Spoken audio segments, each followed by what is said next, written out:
2 नवंबर को मुख्यमंत्री नीतीश कुमार को इस्तीफा देना होगा और नेता प्रतिपक्ष तेजस्वी यादव उस दिन मुख्यमंत्री बनेंगे। ये बातें उपचुनाव को ध्यान में रखते हुए कही जा रही है, क्योंकि चुनाव आयोग ने स्पष्ट कर दिया है कि 30 अक्टूबर को तारापुर और कुशेश्वर स्थान में उपचुनाव होने हैं। 2 नवंबर को नतीजे आएंगे और आरजेडी का यह दावा है कि दोनों जगहों से आरजेडी अपनी प्रत्याशी उतारेगी और जीत जो है वो होना तय है, क्योंकि आरजेडी का दावा है कि आरजेडी कभी भी उपचुनाव नहीं हारती है। वहीं जेडीयू भी अपना पूरा दम लगा चुकी है। ये उसके प्रतिष्ठा का विषय बन गया है, क्योंकि अगर जेडीयू ये दोनों चुनाव हार जाती है तो फिर ये साबित हो जाएगा कि नीतीश कुमार का करियर जो है, राजनीतिक करियर है, वो लगातार घटता जा रहा है। आपको बता दें कि आरजेडी प्रवक्ता मृत्युंजय तिवारी ने साफ तौर पे कहा है कि 2 नवंबर को नीतीश कुमार को इस्तीफा देना होगा और तेजस्वी यादव मुख्यमंत्री बनेंगे। इस पूरे मसले को हम इत्मीनान से समझाने की कोशिश करते हैं। आपको बता दें कि 2 विधानसभा जहां उपचुनाव होने हैं वहां आरजेडी अपना प्रत्याशी उतारने जा रही है।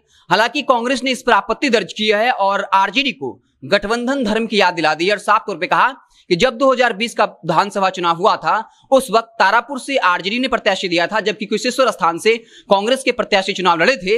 इसलिए आरजेडी को गठबंधन धर्म का पालन करते हुए कुशेश्वर स्थान वाली सीट कांग्रेस को दे देनी चाहिए।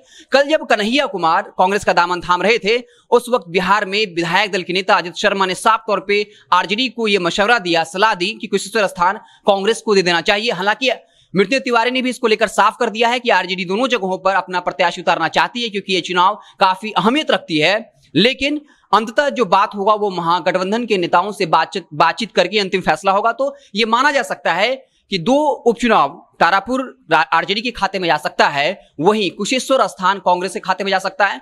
आखिर मृत्युंजय तिवारी क्यों कह रहे हैं कि 2 नवंबर को तेजस्वी यादव मुख्यमंत्री बनेंगे? इसके लिए हम इत्मीनान से आंकड़े को समझने की कोशिश करते हैं। 2020 के विधानसभा चुनाव में एनडीए को कुल 125 सीटें मिली थी, जबकि महागठबंधन को 110, जहां आरजेडी को 75, कांग्रेस को 19 और वाम दलों को 16। वहीं एनडीए की बात करें तो बीजेपी को 74, जेडीयू को 43, मुकेश सहनी की पार्टी वीआईपी को 4 और जीतन राम मांझी की हम पार्टी को 4 मिले थे, यानी कुल मिलाकर 125। जिसके बाद जेडीयू में बाकायदा राजकुमार सिंह, लोजपा के इकलौते विधायक, बीएसपी से जीते जमा खान और निर्दलीय सुमित सिंह का समर्थन मिला। उसके बाद ये अलग बात है कि उनके 2 विधायकों की मृत्यु हो गई जहां पर उपचुनाव होने हैं। यानी इस वक्त अगर आप देखें तो कुल मिलाकर 126 विधायकों का समर्थन प्राप्त है नीतीश कुमार को। वहीं महागठबंधन को जो है 110 सीटें हैं। लेकिन ये 2 विधानसभा जहां उपचुनाव होने हैं, अगर ये दोनों सीट महागठबंधन जीत जाती है तो महागठबंधन के खाते में 112 विधायक चले आएंगे। वहीं पर एनडीए के पास 124, यानी सिर्फ 12 विधायकों का फासला हो जाएगा। उसके बाद आप याद करिए एआईएम के पास 5 विधायक हैं और यह स्वाभाविक है कि एआईएम की पूरी राजनीति जो है वो कहीं ना कहीं बीजेपी के एंटी में है, यानी बीजेपी के विरोध में है। तो अगर इन 5 विधायकों को समर्थन बाहर से भी करना होगा तो ये महागठबंधन को करेंगे, यानी इनके विधायकों की संख्या पहुंच जाएगी 117। उसके बाद जीतन राम मांझी, जिन्होंने राम को लेकर बयान दिया, इसके बाद लगातार बीजेपी को लेकर हमलावर हैं। जब जेडीयू बैकफुट पर आ गई और साफ तौर पे कहा कि हम अब विशेष राज्य का दर्जा मांगते मांगते थक गए हैं, अब हम ये मांग नहीं करेंगे। जिसके बाद जीतन राम मांझी ने कहा था नीतीश कुमार भले ही या जेडीयू भले ही बैकफुट पर चली गई हो, लेकिन हम जब तक जिंदा रहेंगे संघर्ष करते रहेंगे और ये हमारा बुनियादी हक है विशेष राज्य का दर्जा। यानी जीतन राम मांझी बीजेपी पर लगातार हमलावर हैं और ये बात स्वाभाविक है। अगर जीतन राम मांझी को एक कोई बड़ा पद दिया जाता है, कुछ बड़ा ऑफर किया जाता है, तो जीतन राम मांझी पलटी मारने में देर नहीं करेंगे।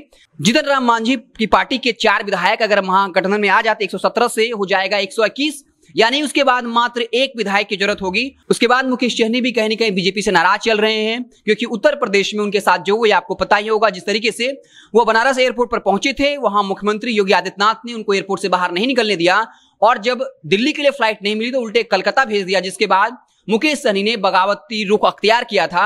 इसका मतलब आप समझ सकते हैं, मुकेश सहनी अगर अपने विधायकों के साथ आ जाते हैं तो नेता प्रतिपक्ष तेजस्वी यादव मुख्यमंत्री बन सकते हैं। इसके बाद जब जेडीयू के नेताओं को यह एहसास हो जाएगा कि नीतीश कुमार अब कमजोर हो गए हैं, जब 2 विधानसभा उपचुनाव हार जाएंगे तो यह साफ मैसेज आएगा कि नीतीश कुमार की लोकप्रियता लगातार ढलान पर है। उसके बाद उस पार्टी में जो भी यादव समाज के नेता हैं, अल्पसंख्यक नेता हैं, वो कहीं ना कहीं आरजेडी की तरफ रुख कर सकते हैं। ये राजनीति का उसूल रहा है।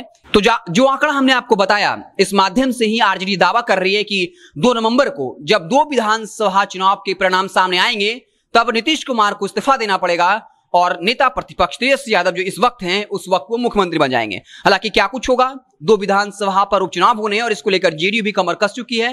जेडीयू की प्रतिष्ठा दांव पर है, लगातार संगठन को लेकर बैठकें की जा रही है और यह कहा जा रहा है कि पार्टी आलाकमान इन दोनों विधानसभा क्षेत्रों में जाएं और चुनाव को लेकर रणनीति बनाएं। वहीं जब पिछली दफा तेजस्वी यादव ने अपने पोलो रोड स्थित आवास पर तमाम उत्तरी बिहार और दक्षिण बिहार के जिलाध्यक्षों की मीटिंग बुलाई थी, तो साफ तौर पर कहा था कि पार्टी के आलाकमान नेताओं से भी आग्रह है कि वो दोनों विधानसभा में जाएं, मीटिंग करें और हर सप्ताह 2 प्रेस कॉन्फ्रेंस करें। वहीं जिलाध्यक्षों को भी कहा था कि भविष्य आपका है, आप लोग जिम्मेदारी से अपने कर्तव्य का निर्वहन करिए, हम आपको सम्मानित करेंगे।